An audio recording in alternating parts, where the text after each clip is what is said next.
21º viernes del tiempo ordinario, agosto 27, Santa Mónica. Lectura del Santo Evangelio según San Mateo. En aquel tiempo dijo Jesús a sus discípulos esta parábola. El reino de los cielos se parece a 10 vírgenes que tomaron sus lámparas y salieron al encuentro del esposo. 5 de ellas eran necias y 5 eran prudentes. Las necias, al tomar las lámparas, no se proveyeron de aceite. En cambio, las prudentes se llevaron alcuzas de aceite con las lámparas. El esposo tardaba, les entró sueño a todas y se durmieron. A medianoche se oyó una voz: que llega el esposo, salid a su encuentro. Entonces se despertaron todas aquellas vírgenes y se pusieron a preparar sus lámparas. Y las necias dijeron a las prudentes: dadnos de vuestro aceite, que se nos apagan las lámparas. Pero las prudentes contestaron: por si acaso no hay bastante para vosotras y nosotras, mejor es que vayáis a la tienda y os lo compréis. Mientras iban a comprarlo, llegó el esposo, y las que estaban preparadas entraron con él al banquete de bodas, y se cerró la puerta. Más tarde llegaron también las otras vírgenes, diciendo: Señor, Señor, ábrenos. Pero él respondió: en verdad os digo que no os conozco. Por tanto, velad, porque no sabéis el día ni la hora. Palabra del Señor. Bueno, resultará familiar este evangelio porque no hace mucho lo tuvimos, hace un par de semanas atrás, creo. Este evangelio sigue al de ayer, y también con esta otra parábola el Señor nos advierte lo mismo, que debemos estar preparados, vigilantes. ¿Para qué? Para la parusía, para la venida de él en gloria, porque estas parábolas fueron dichas en el contexto de su discurso sobre los últimos tiempos. El Señor volverá, no se sabe cuándo, pero volverá. El desplegarse de la historia, como antes había predicho Jesús a sus discípulos, varios acontecimientos deberán verificarse, o se están verificando. Les advertía, y a todos nosotros nos advierte, que debemos estar siempre preparados. Nos pide que no nos dejemos engañar, porque muchos serán los engaños, mucha la confusión. Les decía que vendrán falsos cristos, se levantará pueblo contra pueblo, reino contra reino, y habrá en diversos lugares hambres y pestes y terremotos. Y todo esto es el comienzo de los dolores, les decía, y habrá tribulación, y los cristianos serán odiados por causa de Cristo. Entonces se escandalizarán muchos, y mutuamente se traicionarán y se odiarán. Surgirán numerosos falsos profetas, que arrastrarán a muchos al error, y por efecto de los excesos de la iniquidad, la caridad de la mayoría se enfriará. El Señor da como señales del final de los tiempos la gran conmoción, la gran tribulación, la persecución de los cristianos, la apostasía y el enfriamiento de la caridad. Cuando repasamos este texto, y sobre todo ante las nuevas circunstancias aparecidas hace año y medio, vemos que nos acercamos a aquellos tiempos profetizados hace 2000 años. Agrega Jesús otro signo del final de los tiempos, que el Evangelio llegará a todas las naciones. Advierte y exhorta a velar, como en esta parábola, a estar siempre preparados. Y da otra señal más terrible, como inminencia del desencadenarse de los tremendos acontecimientos, al decir: cuando veáis pues la abominación de la desolación, predicha por el profeta Daniel, instalada en el lugar santo, el que lee, entiéndalo, entonces huid. Como todas las figuras están dirigidas a un futuro remoto en ese momento, al final de los tiempos, No se refiere el Señor que tal abominación será en el templo de Jerusalén, porque es el lugar santo. Y la ciudad de la que hay que huir, si bien fue Jerusalén, sí, porque hubo que huir, se puede interpretar que haya que huir también de toda ciudad.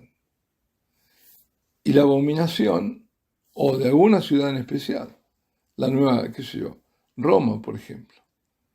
Y la abominación, ahora que nos acercamos más, lo vemos, será instalada en la iglesia, sobre el altar. El abominio de la desolación, o algunos lo traducen como la desolación abominable, es cuando se elimina el sacrificio eucarístico y en su lugar se ponga el culto idolátrico, que es culto al mismo demonio. Entonces es cuando se desatará de lleno la gran tribulación. Se conmoverá el cosmos. Inmediatamente después de la tribulación de aquellos días, el sol se oscurecerá y la luna no dará más su fulgor. Los astros caerán del cielo y las potencias de los cielos serán conmovidas. Entonces aparecerá en el cielo la señal del Hijo del Hombre, y entonces se lamentarán todas las tribus de la tierra y verán al Hijo del Hombre viniendo sobre las nubes del cielo con poder y gloria grande. La señal del Hijo del Hombre es la cruz. Y mientras para algunos aparece el mismo día de la parusía, para otros será muchos días antes. Esa visión la tuvo Santa Faustina Kowalska, y esto lo había comentado, y lo repito. Una gran cruz en la oscuridad del cielo, y por donde estaban los clavos pasaba la luz. Está en su diario. Y lo vuelvo a comentar. Decía, escribe esto, le dice el Señor. Antes de venir como el juez justo, vengo como el Rey de misericordia. Antes de que llegue el día de la justicia, les será dado a los hombres este signo en el cielo. Se apagará toda luz en el cielo y habrá una gran oscuridad en toda la tierra. Entonces, en el cielo aparecerá el signo de la cruz.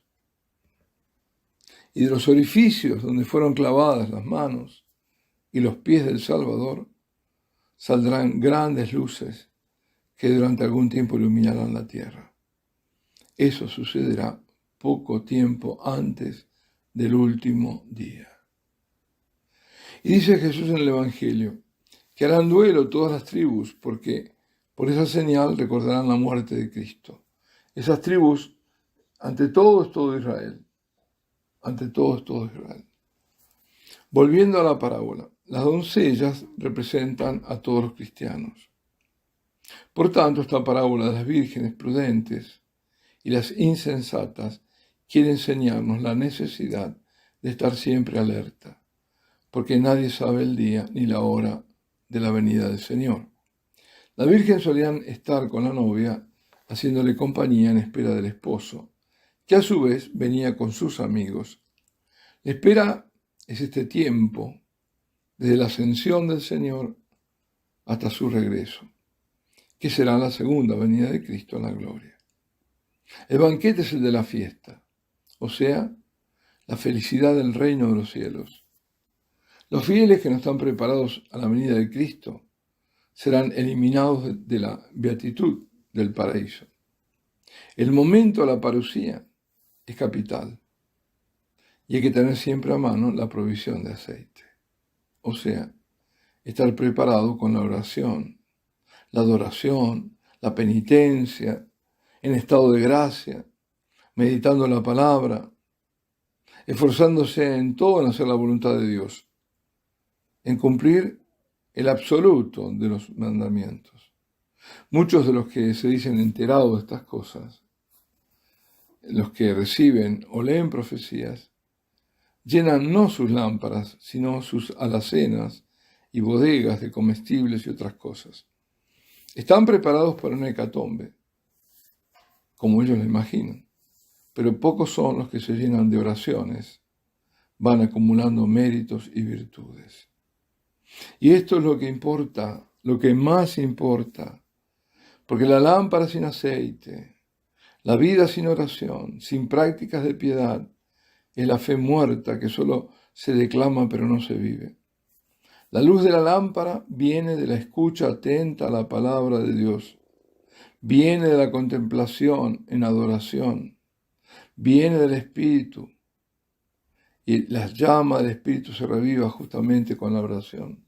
Si no, el Espíritu está apagado.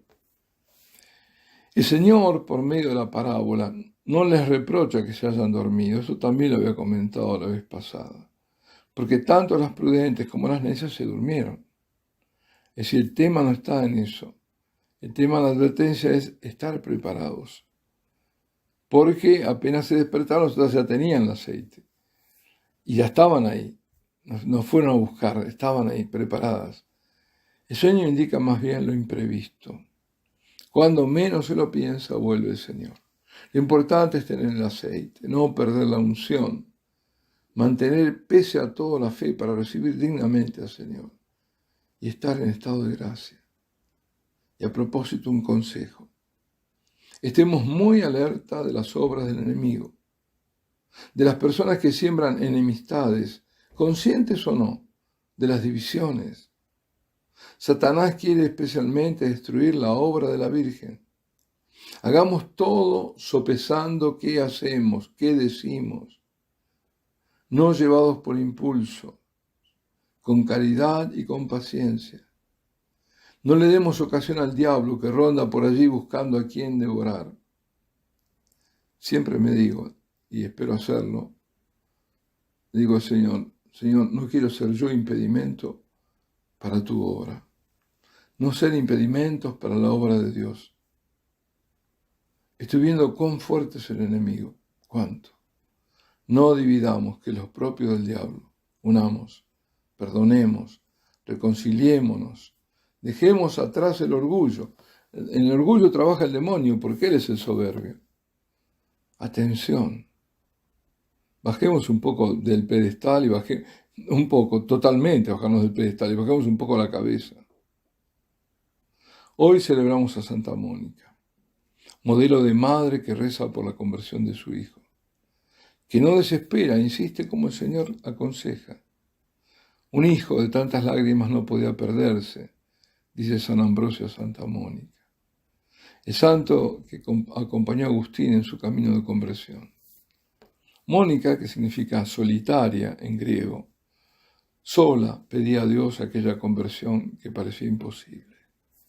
Muchos años debieron pasar, más de 20, hasta que en la noche de Pascua del año 387 pudo Mónica ver a Agustín, que se había transferido a Milán, ser bautizado junto a sus familiares, ya entonces cristiano, profundamente convencido. Agustín decidirá luego transferirse a África y dedicarse a la vida monástica.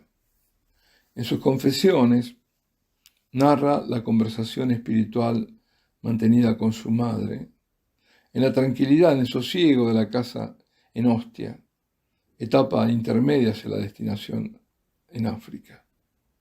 La madre había sido la fuente de su cristianismo. Mónica murió a raíz de una fiebre muy alta, quizás haya sido malaria, a los 56 años, el 27 de agosto del año 387. A sus hijos les dijo que no se preocuparan dónde sepultarla, pero sí que no dejaran de recordarse de ella donde se encontrasen ante el altar del Señor.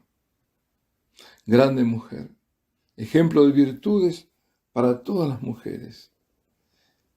Santa Mónica ejerce su patronazgo sobre las casadas, las viudas y sobre las madres.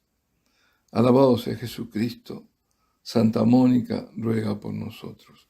Y la bendición de Dios Todopoderoso, Padre, Hijo y Espíritu Santo, descienda sobre vosotros y permanezca para siempre.